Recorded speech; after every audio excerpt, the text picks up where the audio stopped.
गसागु प्रयोग करी निम्न पॉलिनोमियल रो गुणनियोग बाहर कर। यही पॉलिनोमियल ये आम पाखे पॉलिनोमियल टी अच्छी एवं यही पॉलिनोमियल आम गुणनियोग केमिति पाइबा।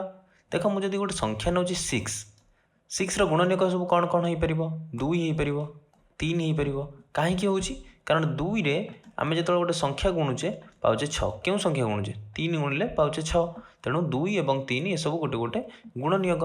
सेमिति आम ये पॉलिनोमियल को जदि लिखिपर कौन मोनोमियल गुणन पॉलिनोमियल नले पॉलिनोमियल गुणन पॉलिनोमियल एमती लिखिदेले जदि ताले आम गुणनियोग बाहर करें। तेणु केमिति लिखिबी गसागु प्रयोग करी।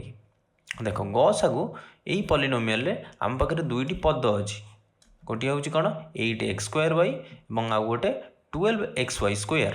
एवं 8x² एवं 12xy² ए दुईटी गोटे गोटे मोनोमियल एवं यही मोनोमियल द्वयर सांख्यिक पद कौन अच्छी। प्रथम मोनोमियल सांख्यिक पद अच्छी 8 द्वितीय मोनोमियल सांख्यिक पद अच्छी 12।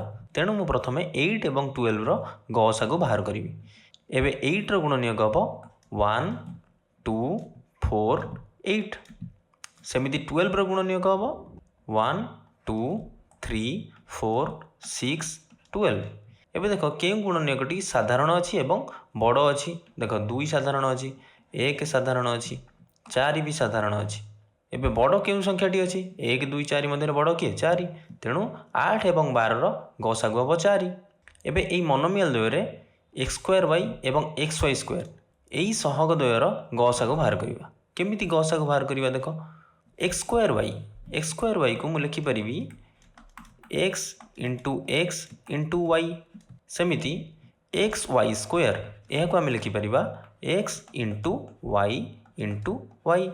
एबे देख उभय पदरे साधारण कौन कौन अच्छी x थरे लेखा साधारण अच्छी सेमिति y भी थरिए लेखा साधारण अच्छी।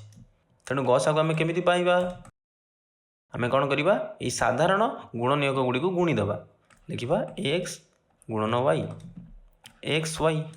तेणु यही दुईटी मोनोमियल गसागु केते हबो संख्या द्वयर गसागु केते हैला 4 गुणन एवं ए सहग द्वयर गसागु हैला xy। तेणु लिखी xy 4 इंटू xy केते हबो 4xy। बुझी पारिलो ता माने कि 8x² को आम 4xy रे हरि परिबा एवं 12xy² को भी 4xy रे आम हरि परिबा। तेणु 8x² रे आम जो 4xy हरिबा आम पाइबा केते 8 रे 4 हरिबा पाइले 2 लबरे x 2 थर अच्छी एवं हर x थरे अच्छी तेणु आम कौन 2 रु 1 फेड़ा केते हबो x 2 - 1 तापर y देख थरे लेखा अच्छी तेणु कटिଯିବ केते हबो 2x⁻1 जहाँ x लिखा से तेणु मु 8x² पई मु लिखिपर 4xy इंटू 2x कारण 8x² रे 4xy हरिले 2x पाचे तेणु ये दुईटी को गुणीदेले आम 8x² पाइबा। सेमिति मु कौन करी 12xy² रे हरिबी केते 4xy आम गसागुटी को आम हरिबा। देख 12 रे 4 हरिले केते हबो 3 x कटिଯିବ गोटे थर लेखा अच्छी y² हरिबा केते y रे तेणु केते लिखिबी y⁻2 - 1 केते हबो 3 इंटू y⁻1 जोटा कि 3y। तेणु मुझे लिखिपर 12xy² पई लिखी 4xy इंटू 3y। एबे देख उभय पदरे आमर 4xy साधारण अच्छी जोटा कि आम गुणनियोगटी तेणु जो साधारण अच्छी आम कौन कर बंटन नियम प्रयोग करवा। बंटन नियम कौन बंटन नियम हूँ यदि a गुणन c युक्त b गुणन c एमती थी आम लिखिपर कौन a युक्त b गुणन c।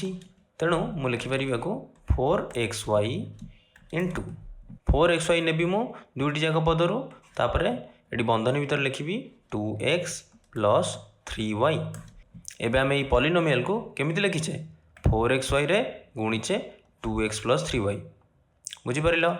तेणु यही पॉलिनोमियल आम गुणनियोग पाईगले गोटे गुणनियोग हूँ 4xy एवं आउ गोटे गुणनियोग हूँ कौन 2x + 3y।